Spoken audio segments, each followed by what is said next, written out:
Om Swastiastu, Assalamualaikum warahmatullahi wabarakatuh. Salam sejahtera untuk kita semuanya. Salam, Namo Buddhaya, salam kebajikan. Perkenalkan, saya Kade Iliantari, CGP dari Denpasar. Hari ini saya akan menyampaikan koneksi antara materi tentang pemimpin dalam pengelolaan sumber daya sekolah. Seorang pemimpin dalam pengelolaan sumber daya memiliki peran yang sangat penting karena harus mampu menciptakan ekosistem yang baik antar guru, siswa, orang tua, dan lingkungan masyarakat. Dengan adanya pemimpin dalam pengelolaan sumber daya, diharapkan mampu memetakan aset dan kekuatan yang ada di ekosistem serta menciptakan pembelajaran yang lebih berkualitas yang dapat memberikan kesempatan peserta didik berkembang secara optimal. Dalam kenyataan yang terjadi di lapangan, ada dua pendekatan yang dilakukan dalam mengembangkan sebuah ekosistem, yaitu pendekatan berbasis kekurangan atau masalah yang disebut deficit-based thinking, dan pendekatan berbasis aset atau kekuatan, atau yang disebut juga asset-based thinking. Pendekatan berbasis kekuatan atau masalah yang disebut deficit-based thinking ini akan memusatkan perhatian pada apa yang mengganggu, apa yang kurang, dan apa yang tidak bekerja. Segala sesuatu akan dilihat dengan cara pandang negatif. Pendekatan ini menyebabkan anggota komunitas menjadi tidak berdaya, pasif, dan merasa tergantung pada pihak lain. BST ini adalah pendekatan konvensional atau tradisional. Pendekatan berbasis aset atau asset-based thinking adalah konsep yang dikembangkan oleh Dr. Kritin Krimer, seorang ahli psikologi yang menekuni kekuatan berpikir positif untuk mengembangkan diri. Pendekatan ini merupakan cara praktis menemukan dan mengenali hal-hal positif dalam kehidupan. Dengan menggunakan kekuatan sebagai tumpuan berpikir, kita diajak untuk memusatkan perhatian pada apa yang bekerja, yang menjadi inspirasi, yang menjadi kekuatan ataupun potensi yang positif. Dengan munculnya berbagai kritikan, maka John Michnick dan Jody Krittman mulai mengembangkan Asset Based Community Development atau ABC ya. Asset Based Community Development merupakan pendekatan berbasis aset yang menekankan kepada kemandirian sesuatu komunitas untuk dapat menyelesaikan tantangan yang dihadapi. Asset-based community development berfokus pada potensi, aset, atau sumber daya yang dimiliki oleh sebuah komunitas. Untuk mengembangkan komunitas dalam asset-based community development, ada 7 aset utama yang dapat dijadikan modal dalam mengembangkan sebuah komunitas, antara lain modal manusia, modal sosial, modal fisik, modal lingkungan atau alam, modal finansial, modal politik, modal agama, dan budaya. Agar dapat mengimplementasikan pengembangan komunitas dengan baik, sebaiknya terlebih dahulu kita memahami pemimpin pembelajaran dan mengolah sumber daya. Hal ini dapat dilakukan dengan mengembangkan diri dan mencari informasi, belajar secara terus-menerus, membaca literasi yang berhubungan dengan pengelolaan aset, dan belajar dari orang-orang yang sudah berpengalaman dalam mengolah sumber daya yang ada di sekolah. Dan yang tidak kalah pentingnya di sini, juga kita harus mampu mengkomunikasikan apa yang sudah kita dapatkan kepada kepala sekolah dan rekan-rekan kerja yang bertujuan semua bisa memahami dan mengolah sumber daya yang ada di sekolah. Berikut adalah contoh pengelolaan sumber daya yang tepat yang akan membantu proses pembelajaran murid menjadi berkualitas dengan memetakan 7 aset utama yang dimiliki oleh sekolah. Pengelolaan sumber daya menggunakan pendekatan berbasis aset saat melakukan perencanaan kegiatan di sekolah dengan menggali potensi yang ada di sekolah merupakan cara untuk memaksimalkan pembelajaran yang berpusat pada siswa agar potensi yang ada pada siswa dapat berkembang secara maksimal. Contohnya, yang pertama adalah modal manusia.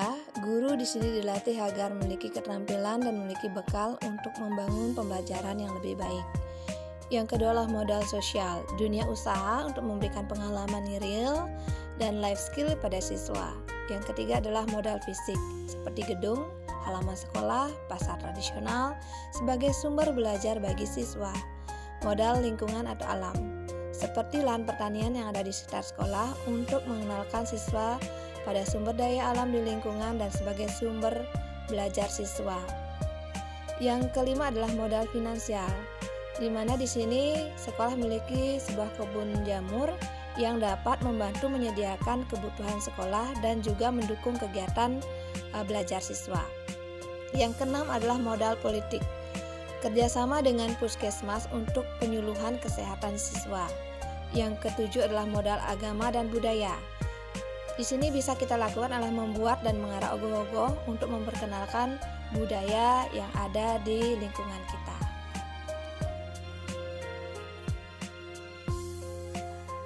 Selain itu, berkolaborasi dengan pihak-pihak yang ada di sekolah untuk menentukan pemetaan dan meminta umpan balik dari pemetaan berbasis aset, sehingga pemetaan yang dilakukan dapat melihat kebutuhan siswa dan kekuatan yang dimiliki sekolah, sehingga nanti bisa dilakukan evaluasi kembali untuk memetakan aset yang sudah dituangkan dalam program sekolah. Hubungan pengelolaan sumber daya dengan pembelajaran murid yang berkualitas memiliki hubungan yang sangat erat, karena sumber daya yang baik akan mendukung pembelajaran yang lebih bervariasi dan menarik. Ketika kita bisa memetakan sumber daya yang ada, maka kita akan tahu apa yang akan kita lakukan untuk lebih memberikan pengalaman belajar yang lebih baik kepada siswa dan lebih bermakna. Setiap modul pada pendidikan guru penggerak memiliki saling keterkaitan dan saling melengkapi satu dengan yang lain. Seperti pada filosofi Ki Hajar Dewantara, ketika kita mengolah sumber daya, kita harus menuntun segala kodrat yang ada pada anak agar mereka dapat mencapai keselamatan dan kebahagiaan yang setinggi-tingginya sebagai manusia maupun anggota masyarakat. Nilai peran guru penggerak adalah modal sumber daya yang nantinya diharapkan dapat mewujudkan suasana belajar dan proses belajar yang menyenangkan, agar peserta menjadi lebih aktif, mengembangkan potensi diri untuk memiliki kekuatan spiritual agama, pengendalian diri, kepribadian, kecerdasan, akhlak mulia, serta keterampilan yang diperlukan oleh dirinya, masyarakat, bangsa, dan negara. Nilai ini ditumbuhkan lewat proses positif dan pemaknaan positif atas pengalaman yang dialami oleh siswa. Visi sekolah dengan Bagja memudahkan kita mengembangkan visi pribadi untuk mengenali kekuatan dan potensi yang dimiliki dalam merancang dan mengolah strategi perubahan yang berbasis kekuatan, aset, dan potensi. Dengan adanya budaya positif, maka akan menjadi aset sekolah yang akan dikelola dan dijaga dengan baik untuk menumbuhkan karakter pada diri siswa, sehingga anak-anak memahami perilaku mereka sendiri, mengambil inisiatif, bertanggung jawab atas pilihannya sendiri, dan menghargai diri dan orang lain. Hubungan dengan pembelajaran diferensiasi untuk memenuhi kebutuhan dan membiasakan siswa untuk menghadapi tantangan, juga bagaimana memanfaatkan sumber daya yang ada untuk mendesain pengalaman belajar yang bermakna, menantang, relevan dalam memenuhi kebutuhan siswa berdasarkan kesiapan belajar, minat, dan profil belajar. Dengan pembelajaran sosial emosional, di sini dapat membangun kesadaran individu untuk menciptakan kesejahteraan psikologi atau well-being sebagai sebuah modal untuk membangun pembelajaran yang lebih baik dan menyenangkan.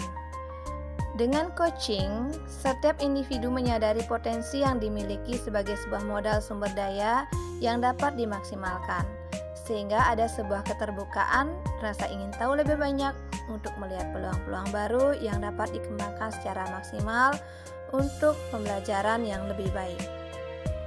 Pengambilan keputusan sebagai pemimpin pembelajaran terdapat 4 paradigma, 3 prinsip, dan 9 langkah pengambilan keputusan adalah modal aset yang dapat dimiliki untuk dikembangkan dalam memaksimalkan keputusan pembelajaran yang akan dijalankan. Hubungan sebelum dan sesudah pelatihan terhadap pemimpin pembelajaran dalam pengelolaan sumber daya. Jadi di sini awalnya saya tidak mengetahui bagaimana manajemen sekolah berbasis aset dan tidak memahami bagaimana pemetaan aset dan mengolah sumber daya yang ada. Setelah mempelajari ini, hal yang bisa saya pelajari di sini adalah memahami cara mengolah sumber daya yang ada di sekolah dengan pendekatan berbasis aset.